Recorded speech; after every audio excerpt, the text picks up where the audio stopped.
ಕಾರವಾರ ಭಟ್ಕಳದಲ್ಲಿ ಮುರಿನಕಟ್ಟೆ ಧ್ವಂಸ ಪ್ರಕರಣಕ್ಕೆ ಸಂಬಂಧಪಟ್ಟ ಹಾಗೆ ಈಗ ಮುರಿನಕಟ್ಟೆ ಪುನರ್ ನಿರ್ಮಾಣಕ್ಕೆ ನಿರ್ಧಾರ ಆಗಿದೆ. ಜಿಲ್ಲಾಡಳಿತ ಈ ಕ್ರಮಕ್ಕೆ ಮುಂದಾಗಿದೆ. ಸಂಘರ್ಷ ವಿಕೋಪಕ್ಕೆ ಹೋಗದಂತೆ ತಡೆಯೋದಕ್ಕೆ ಈ ಕ್ರಮ. ಮುರಿನಕಟ್ಟೆಗಾಗಿ ಸರ್ವಿಸ್ ರಸ್ತೆ ಪಥವನ್ನ ಪ್ರಾಧಿಕಾರ ಬದಲಾಯಿಸಿದೆ. ಹೆದ್ದಾರಿ ಪ್ರಾಧಿಕಾರ ಭಟ್ಕಳ ಆಡಳಿತದ ಸಹಯೋಗದಿಂದ ನಿರ್ಮಾಣ ಆಗ್ತಾ ಇದೆ. ಪ್ರಕರಣ ತೀವ್ರತೆಯನ್ನು ಅರಿತುಕೊಂಡು ಕಾರವಾರ ಜಿಲ್ಲಾಡಳಿತ ಕ್ರಮ ತೆಗೆದುಕೊಂಡಿದೆ. ಮುರಿನಕಟ್ಟೆ ಧ್ವಂಸದಿಂದಾಗಿ ಭಟ್ಕಳ ಅಕ್ಷರಶಃ ಬೂದಿ ಮುಚ್ಚಿದ ಕೆಂಡದಂತಿತ್ತು. ಏನು ಮುರಿನಕಟ್ಟೆ ಧ್ವಂಸದಿಂದಾಗಿ ಭಟ್ಕಳದಲ್ಲಿ ಹೊತ್ತಿಕೊಂಡಂಥ ರೋಷಾಗ್ನೆಯನ್ನು ಕಡಿಮೆ ಮಾಡುವ ಹಿನ್ನೆಲೆಯಲ್ಲಿ ಉತ್ತರ ಕನ್ನಡ ಜಿಲ್ಲಾಡಳಿತ ಮುರಿನಕಟ್ಟೆಯನ್ನು ಮೂಲ ಸ್ಥಳದಲ್ಲೇ ನಿರ್ಮಾಣ ಮಾಡುವಂಥ ಒಂದು ಆದೇಶವನ್ನು ಹೊರಡಿಸಿದೆ. ನಾವೀಗ ಮುರಿನಕಟ್ಟೆಯ ಮೂಲ ಸ್ಥಳದಲ್ಲಿದ್ದೇವೆ. ಈ ಒಂದು ರಾಷ್ಟ್ರೀಯ ಹೆದ್ದಾರಿ 66ಕ್ಕೆ ಹೊಂದಿಕೊಂಡೇ ಈ ಒಂದು ಮುರಿನಕಟ್ಟೆ ಇರುವಂಥದ್ದು. ಈ ರಾಷ್ಟ್ರೀಯ ಹೆದ್ದಾರಿ ಅಗಲೀಕರಣ ಸಂದರ್ಭದಲ್ಲಿ ರಾಷ್ಟ್ರೀಯ ಹೆದ್ದಾರಿ 66ಕ್ಕೆ ಹೊಂದಿಕೊಂಡೇ ಏನು ಸರ್ವಿಸ್ ರೋಡ್ ಬರುತ್ತೆ, ಆ ಹಿನ್ನೆಲೆಯಲ್ಲಿ ಈ ದೃಶ್ಯದಲ್ಲಿ ಏನು ಕಾಣ್ತಾ ಇದೆ, ಇದು ಮುರಿನಕಟ್ಟೆಯ ಮೂಲ ಸ್ಥಳ. ಈ ಒಂದು ಕಟ್ಟೆಯನ್ನು ಸ್ಥಳಾಂತರ ಮಾಡಲಾಗುವುದು ಎನ್ನುವ ಹಿನ್ನೆಲೆಯಲ್ಲಿ ಈ ಹಿಂದೂಪರ ಕಾರ್ಯಕರ್ತರು ಈ ಸ್ಥಳಾಂತರಕ್ಕೂ ಆಕ್ರೋಶವನ್ನು ವ್ಯಕ್ತಪಡಿಸಿದರು.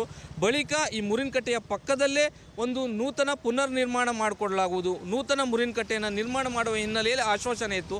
ಆ ಹಿನ್ನೆಲೆಯಲ್ಲಿ ಈಗೇನು ನೋಡ್ತಾ ಇದ್ದೀರಿ, ಈ ಸ್ಥಳದಲ್ಲಿ ಮುರಿನಕಟ್ಟೆಯನ್ನು ಪುನರ್ ನಿರ್ಮಾಣ ಮಾಡಿದರು.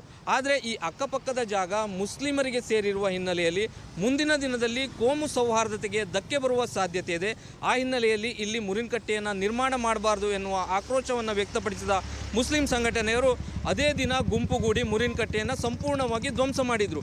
ಈ ಒಂದು ಧ್ವಂಸ ಪ್ರಕರಣ ರಾಜ್ಯಾದ್ಯಂತ ಅಶಾಂತಿಗೆ ಕಾರಣವಾಗಿತ್ತು. ಆ ಹಿನ್ನೆಲೆಯಲ್ಲಿ ಈ ಸ್ಥಳದಲ್ಲಿ ಮುರಿನಕಟ್ಟೆಯನ್ನು ಪುನರ್ ನಿರ್ಮಾಣ ಮಾಡೇ ತೀರ್ತೇವೆ ಅನ್ನುವ ಹಿನ್ನೆಲೆಯಲ್ಲಿ ಹಿಂದೂಪರ ಸಂಘಟನೆಯವರು ಭಾರೀ ಪ್ರಮಾಣದಲ್ಲಿ ಹೋರಾಟವನ್ನು ಮಾಡಿದರು. BJP ಕೂಡ ಈ ಒಂದು ವಿಚಾರ ಇಟ್ಕೊಂಡು ಹೋರಾಟವನ್ನು ನಡೆಸಿತ್ತು. ಈ ಏನು ಹೋರಾಟ ಅತ್ಯಂತ ಉಗ್ರ ರೂಪ, ತೀವ್ರ ರೂಪ ಪಡೆದುಕೊಳ್ಳುತ್ತಿರುವ ಹಿನ್ನೆಲೆಯಲ್ಲಿ ಉತ್ತರ ಕನ್ನಡ ಜಿಲ್ಲಾಡಳಿತ ಈಗೊಂದು ಸ್ಪಷ್ಟ ಸೂಚನೆಯನ್ನು ನೀಡಿರುವಂಥದ್ದು. ಮುರಿನಕಟ್ಟೆಯನ್ನು ಈಗಿರುವ ಸ್ಥಳದಲ್ಲೇ ಪುನರ್ ನಿರ್ಮಾಣ ಮಾಡುವ ಹಿನ್ನೆಲೆಯಲ್ಲಿ, ಯಾಕಂತಂದರೆ ರಾಷ್ಟ್ರೀಯ ಹೆದ್ದಾರಿ 66ಕ್ಕೆ ಹೊಂದಿಕೊಂಡೇ ಏನು ಈ ಮುರಿನಕಟ್ಟೆ ಇದೆ, ಈ ಮುರಿನಕಟ್ಟೆಯ ಪಕ್ಕದ ಜಾಗದಲ್ಲಿ ಸರ್ವಿಸ್ ರೋಡ್ ಮಾಡಲಾಗುವುದು. ಆ ಹಿನ್ನೆಲೆಯಲ್ಲಿ ಮುರಿನಕಟ್ಟೆಯನ್ನು ಸ್ಥಳಾಂತರ ಮಾಡೋದಿಲ್ಲ. ಈ ಮುರಿನಕಟ್ಟೆ ಏನಿದೆ ಈ ಸ್ಥಳದಲ್ಲೇ ಮುರಿನಕಟ್ಟೆಯನ್ನು 6x6ರಲ್ಲಿ ಹಿಂದೂಗಳ ಪವಿತ್ರ ಕ್ಷೇತ್ರವಾದ ಮುರಿನಕಟ್ಟೆಯನ್ನು ನಿರ್ಮಾಣ ಮಾಡಲಾಗುವುದು ಎನ್ನುವ ಕುರಿತಾಗಿ ಜಿಲ್ಲಾಧಿಕಾರಿ ಲಕ್ಷ್ಮೀಪ್ರಿಯಾ ಅವರು ಈಗಾಗಲೇ ಆದೇಶ ಹೊರಡಿಸಿರುವಂಥದ್ದು. ಗಿರೀಶ್, ಏಷ್ಯಾನೆಟ್ ಸುವರ್ಣ ನ್ಯೂಸ್, ಕಾರವಾರ.